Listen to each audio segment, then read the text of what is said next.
Architectural Builder Supply is pleased to present you with this recording of the technical question that is listed in the title of this video. This call may be monitored and recorded for quality assurance. First time I've ever tried to replace a solid steel door. And when I'm speaking of door, I'm talking about just buying the door alone, not the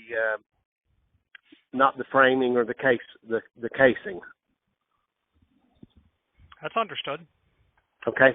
And what I done, sir, I called last week and I spoke to someone, and they mentioned that, we'd have to get them some measurements and one thing and another.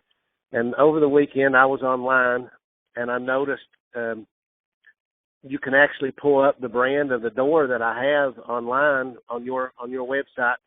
And though I don't have the notes here in front of me, I found a door that seemed to be the exact same door as far as the measurements. One thing that did puzzle me, I didn't know the difference.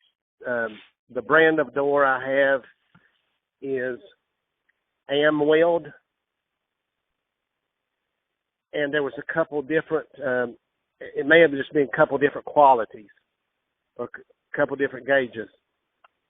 But anyway, I'd like to see and inquire about getting a quote on the door, please. Sure. So what we spoke about last week, specifically regarding, we know that it's Amweld. We established that when, my name is Richard, by the way, that I'm okay. Who you spoke to. We established that it was Amweld. I could guess that. The requirement of knowing, and it's not a requirement, but knowing the dimensions of where the door is prepped for the hardware allows us to understand if it was manufactured to Amweld standard locations or some other locations. Yeah. Many people, for some reason, especially with Amweld, like to put hinges in their house locations, and Amweld would say, fine. You don't want it at 7 3/8 from the top of the door to the top of the hinge? You want it at 8 inch? Great, we'll make it. So if I were to ship you an Amweld door made to standard Amweld locations and it didn't line up, then you got a boat anchor. Well, what I was saying, sir, I have since I spoke to you, I looked online, and I apologize for not making notes, but it is a 36 by 7 foot tall, 36 wide door. And on the specs where your website showed Amweld doors, the first one on the first line of that dimension, when I went down the hinge measurements, I said, boom, right there it is. Okay, so you've confirmed that it's 7 3/8, 39 5/16, okay. 71 1/4. Let me double check that while we're here. The first hinge looks to be 7 3/8 to the top of the hinge, from the top of the door to the top of the hinge. Okay. Okay, and the second one looks like 39, and let's see, 1, 2, 3, 5/16. Does that sound right? That is right, and the last one will be 71 1/4. 71 1/4. Yes, sir. So that's perfect. That's an original Amweld location. Okay. And then I did measure what I thought was the center of the door hole, and it was like 43 1/2, or maybe just a tad more than 43 1/2. That's right. Exactly correct. Okay. We're getting closer, aren't we, Richard? We are. Oh, no, you've got it. You're in the home stretch now. Well, let me ask you this. Do we have the option? I mean, is there different gauge doors or different? Is that dimension you just got one door? I mean, there's no options as far as how thick or how heavy. It's all the same, correct? Incorrect. You can specify any gauge of steel that you want from 18 up to 14, and then you can specify the type of steel in terms of cold rolled or galvanized. Wow. Then okay. you can select the core type that you want. Now, when you say the core size, is that what you mean, how thick the door is? No, the core type, meaning what is in the middle of that door. Is it honeycomb, polystyrene, polyurethane, temperature rated, mineral, rock wool? Now I thought we was close, Richard. We're so far off now. Was there a general standard door? I mean, if you know doors, I don't know doors, but was there a general standard way that Amweld would have built this door? Yes, of course. It'd be 18 gauge, cold rolled steel with a polystyrene core.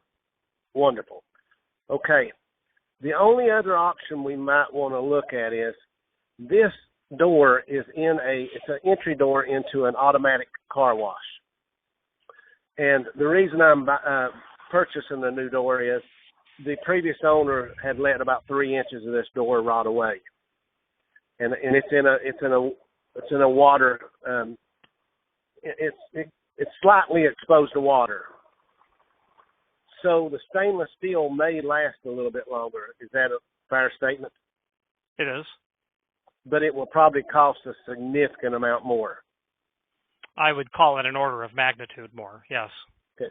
Well, let's do this. Let's price the standard door. And one of the last questions I have, can we get a deadbolt in that door, added to that door, a second hole for a deadbolt? Yeah, sure. Okay. Okay, now all we need to do is let you have the floor and find out where you can send me a quote to an email. I can give you an email and you can send me a quote and stuff. Sure. Are you confident that the standard width and height of a standard door will work? Meaning it's going to be 35 and 13/16 by 83 and an eighth. Okay. This looks to be, and I'm not measuring good, but God, it looks to be 35 3/4 to me. Okay. Yeah, we can do a square edge door that's 35 3/4. Sure. Now again, this door is rusted and stuff, and maybe the edges has popped out, but I'm looking as close as I can measure and pulling the ruler taut. It looks to be 35 3/4. Now, what was the measurement that you had given me before I give you the 35 3/4? 35 and 13/16. Okay. We can do 35 3/4. That's not a problem. Okay. And as far as I know about doors, I don't know, that shouldn't cause us a major issue. Hopefully it doesn't, because... Yeah, it could if your frame was no longer a rectangle. You know, if the jamb was not true plumb level and square. Some people like to undersize the doors in an existing retrofit because, you know, the frame's no longer 36 clean all the way down. Okay. Well, when I'm just trying to do a quick measurement on the frame, it appears to be 36 and maybe 3/16 or 36 and at least an 8 wide. Wow. Now that is the area, Richard, that the door would step back into when it's closed. That's the measurement I'm giving you. Yeah, the inside frame opening. Yep. Yeah, so that's awfully large. You know, a 35 3/4 inch door is going to fit into that, obviously. But that should be 36 inch.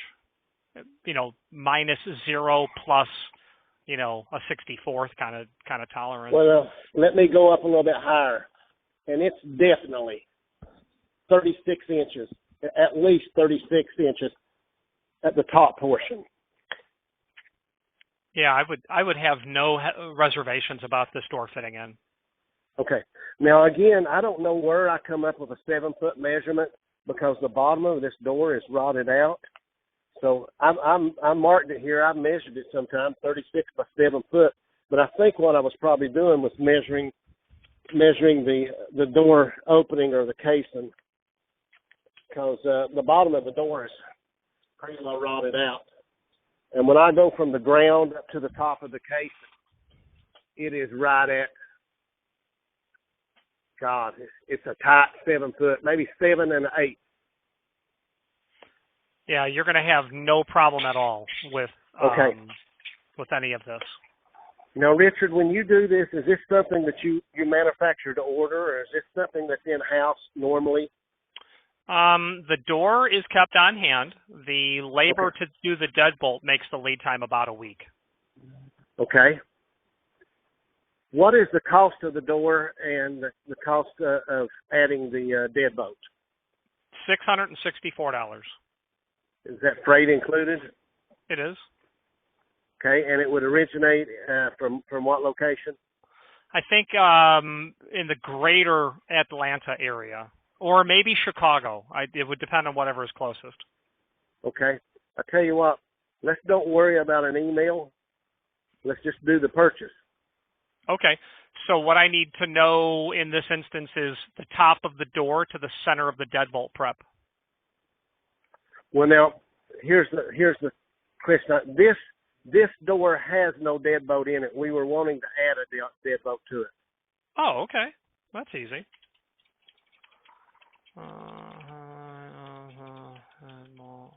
Then I will put it in a standard location. 43.5625 minus 7.6875, which will be 35 and 7/8. Now, when you get a moment or when you get done, I've got another general question I want to ask you about this. So. Oh yeah, I'm ready. Well, listen, I know you're not here. You can't read my mind, or you don't have tea leaves. But this is a steel framed door naturally, and the bottom of it, of the door frame, not the door itself, but whatever the proper description of it is, the door casing or whatever, it's in pretty bad shape from rust and rot. And I was speaking to a local contractor, and he says, "Oh, generally those things are cemented in solid. You can't replace that whole door. I mean," he said, "you'll be better off just replacing the door itself, not the door casing." As far as you know, is it a practice that these casings, the casing itself, would be solid? So part of what you were told is accurate. Another part is inaccurate. It is accurate to say that in new masonry construction, the jam is going to be grout filled. So they're going to backfill mortar into that frame as they're laying up the courses of block. Gotcha. It is inaccurate to say that those frames are not replaced. In fact, they're most often replaced when you have a situation like yours where you've got extensive rusting. And the way it's done is someone will take a 14-inch diamond impregnated masonry cutting tool, and they're just going to get behind that frame and start cutting. And they know they're going to destroy that blade when they hit the anchors that are back there, but that's how it's done. You saw cut the thing out, and then you come back with a new door and frame and bolt that to the existing wall. Okay. So reading between the lines, I'd say that he didn't have the equipment, or he may have never done it, and it sounds like a pretty intensive job, especially if you don't have the proper equipment. Yeah, either he's never encountered it and was making a best judgment, or he just steered you into a direction that, away from a direction that he knew he couldn't be involved in. Okay. But you're right, it's a mess. It's got to come out. I don't see any anchors whatsoever on this door. Yeah. No anchors. I mean, there's nothing going through the casing that I see that, like you'd normally bolt a wooden door frame in. There's nothing. So yeah, that's because it was a new wall construction with what we would call T anchors. You would never see those. And I tell you what, I'm extremely concerned about getting these bolts out of these hinges. And if we just buy the door itself, just the door alone, and we can't get these hinges out, then we're going to pay a premium to backtrack and buy the casing that goes with the door, buying it separately. Is that a fair statement? I would say no, because you wouldn't pay a premium. You're just going to buy the frame, provided that you're going to be able to achieve the rough opening that a new frame would require, a new standard frame would require. Okay, Richard, you've been extremely helpful and extremely patient. Let's go ahead and do the door with the deadbolt. Okay. The door and the deadbolt. Now, getting those hinges out, they'll come out. Even if you had to drill the center of that screw out to get the screw to collapse, you'll be able to. It will come out. You may spend, quite some time trying to get that out, but it will come out. Okay. Well, it being in a car wash, it was an entry door to a automatic car wash. I'm assuming, and I know these people probably didn't put no anti-seize or nothing on them. I assume they're going to be a job that we'll we'll cross that bridge when we get to it. Yeah, right. Yeah, I agree. Okay. And we may be able to remove just the door, the bolts off the door itself. It may be in better shape than the casing, and not try to remove the total hinge. Just remove the hinge from the door alone. Yeah. Leave, since you're not replacing anything but the door. You're going to drive the pins out of the hinge, and then you'll work on getting those 12 screws off rather than 24 screws. That's right. Now, Richard, I didn't tell you, but I'm standing on the outside of the door, and the hinges is on the right, and the doorknob is on the left, and the door pulls out towards me. If that makes a difference, okay. I'm outside, hinges on the right, knob on the left, and the door pulls out toward the outside. Yeah, that's good. Yeah, I understand. Okay. Well, whatever you need now, we'll do the hardest thing of this thing is the payment. No, the payment is the easy part. And we didn't even price this with a competitor either. Okay. So let's see. Hopefully you're giving us the best available deal to a poor hillbilly in Kentucky. Well, I would encourage you to shop around. Is the bottom line, and I have friends and family in Kentucky, so I wouldn't even dream of doing anything but that. Oh, okay. So you're suggesting we shop it around? I'm not suggesting that you're doing. I'm encouraging you to. Okay.